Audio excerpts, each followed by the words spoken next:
What's up, everyone? Marc Lobliner, tigerfitness.com. In April of 2020, I got shadow banned on YouTube. There's no real way to prove that, but if you look at my views before that date and after that date, and I'm just now climbing out of the hole that shadow banning put me in.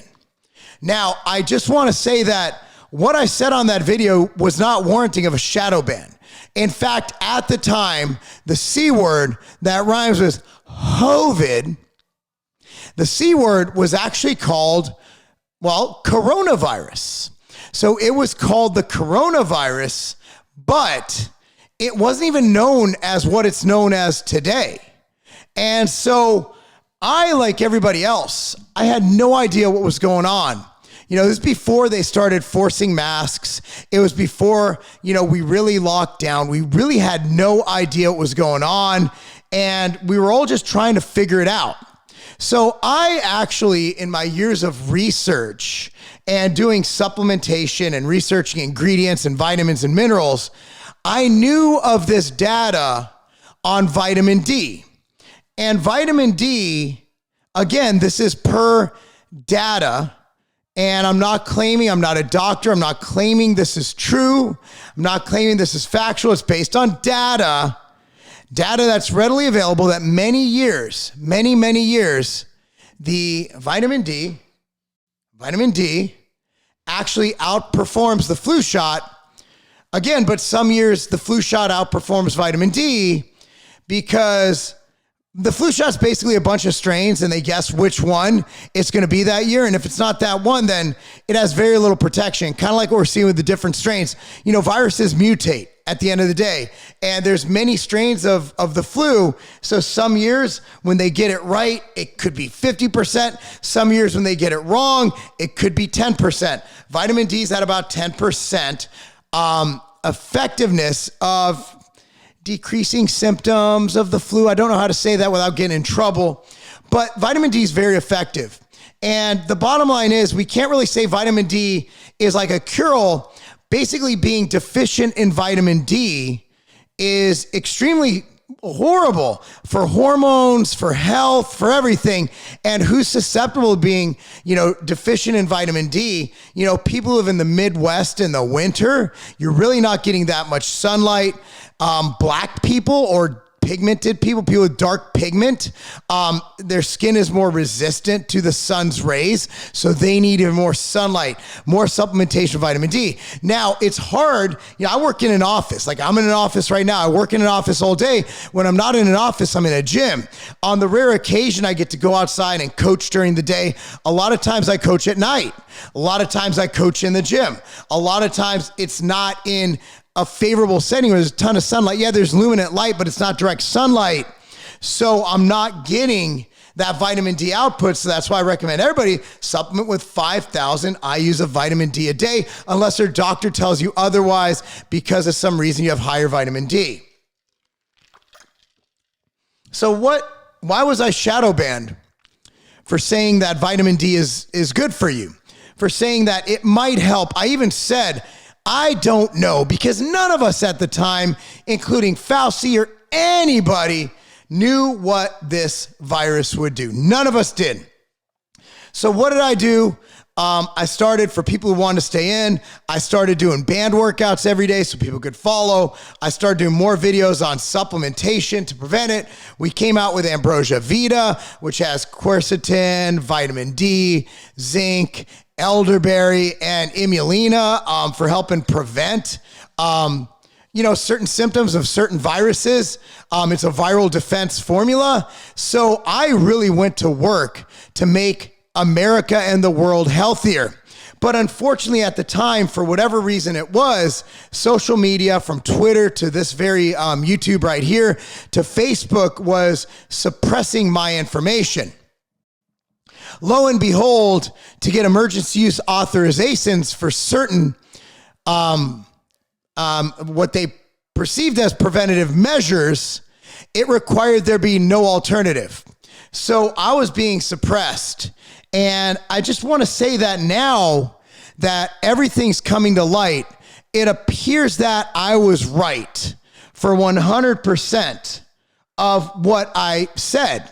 And I really, really, really wish that more people were able to hear my message, because I believe it could have helped people stay healthier.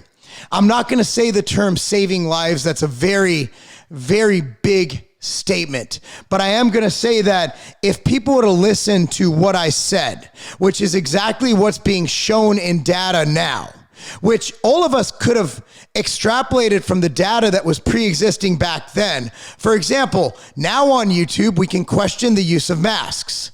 Back when I first started questioning it, I got a strike on this channel. That's my only strike, is when I question the use of masks.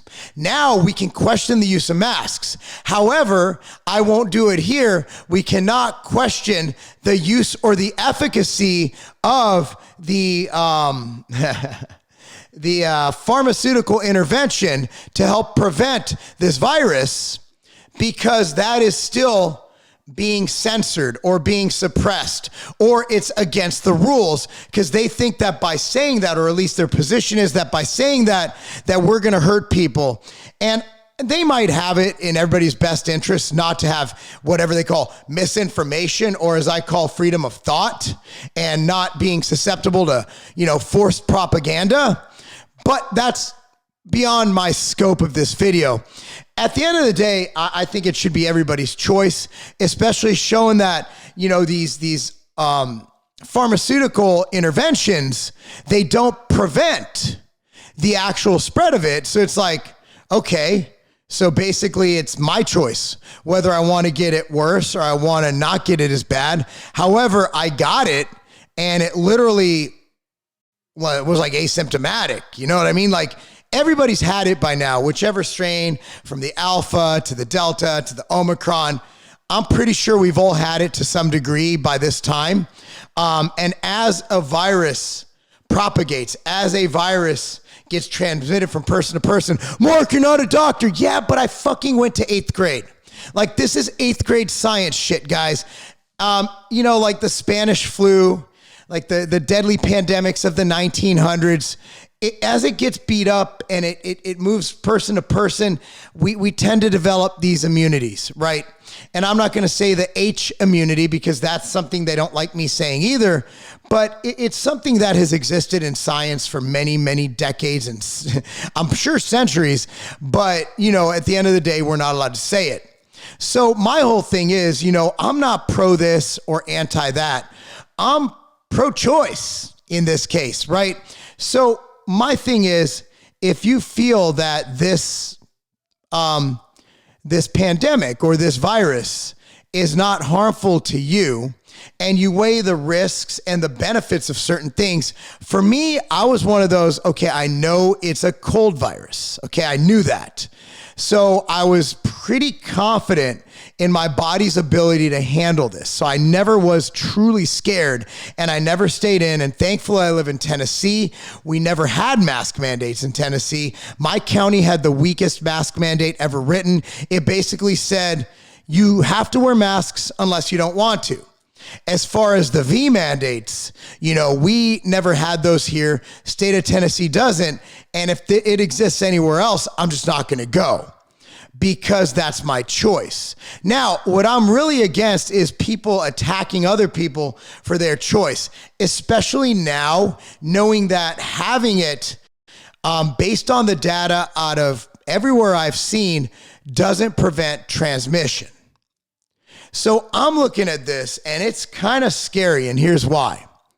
We had a group of thinkers, and we're even banning, dude, they're suppressing senators, Rand Paul, congresspeople, Marjorie Taylor Greene. They're suppressing doctors, Dr. Robert Malone, who actually invented this technology. We're suppressing scholars. And we're basically saying we have to trust the science and we have to trust the doctors, but only the science and the doctors that we believe in. So when you have an option, we have a guy like me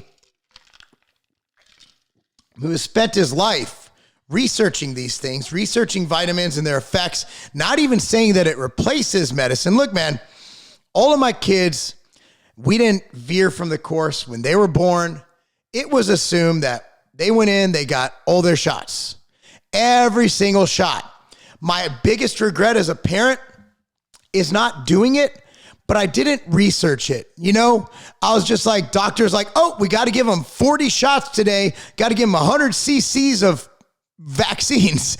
And I'm like, oh, okay, cool. Now I don't regret giving them vaccines. I don't regret that at all. What I regret is not learning more about it. I regret not doing the research and putting it in my kids' bodies without doing the research. So when I researched this current treatment, this current prevention, I honestly was like, wait a second, based on everything I know, I don't need this. And in my opinion, since I've already had it, it serves more risk than reward. Not saying that it has any risk, but it serves more risk than reward. So that's why I have my position. Now, that's not saying that I don't support everybody else's risk reward assessment to get this, right? But what I'm saying is that we really need to hone in on what's best for us. So we're at a very scary crossroads in this society. We're as polarized as ever, right? So basically, what I've noticed on Twitter, if you support the vaccine, you also support war in Ukraine or sending billions and billions of dollars in Ukraine. You also support drag queens in school. If you're on the other side, I think it's more pro-freedom, freedom of choice, so to speak. You got to be pro-life, right? And you got to have a MAGA hat. So what I'm saying is, the problem with this is all tribalism. I could tell you if someone's in the airport wearing a mask, they're probably going to have a Ukraine flag in their bio. If someone's wearing a MAGA hat, they're more likely than someone without a MAGA hat to not have the medical treatment for this virus, right? So I'm just looking at this all and I'm like, do we really actually think about what we support? Does anybody actually put thought and effort into what they do? Did anybody who went out and got or didn't get this medical treatment to prevent this virus, did anybody actually look into it and see if it was right for them? Did anybody read the VAERs or the adverse event reports? Did anybody actually look into if it's right for their situation? Did anybody look into the heart issue data for young males, 25 and under, or even 40 and under, is kind of startling to me. Did anybody look into the potential? You had a super high rate, and I just tweeted this morning. I don't know the exact numbers, I forgot, of miscarriages after getting this medical treatment. Did anybody, especially now, did anybody look into the fact there wasn't that phase 3 testing? Did anybody look into for 3 months, sperm motility is altered in males? Now, if you looked at all of that data and you said, this is worth it for me because this is more dangerous for me not to have it, then I think you're awesome. And I will break bread with you all days of the week. But if you are tribal enough to believe that it is some kind of right-wing or left-wing conspiracy one way or the other, I don't know, man. Now, there are some things that are concerning. So we have all this data in, and they're still pushing it hard. The mayor in DC, which they had to end it because of mass non-compliance, she wanted to push this medical treatment on all children who go to school in DC, although the data overwhelmingly supports that it doesn't really help kids. And also that, it might be a little bit, not too good. So that's another thing. And also it disproportionately affected blacks or black kids in Washington, D.C., because they were more likely to not have this medical intervention. So why am I doing this video?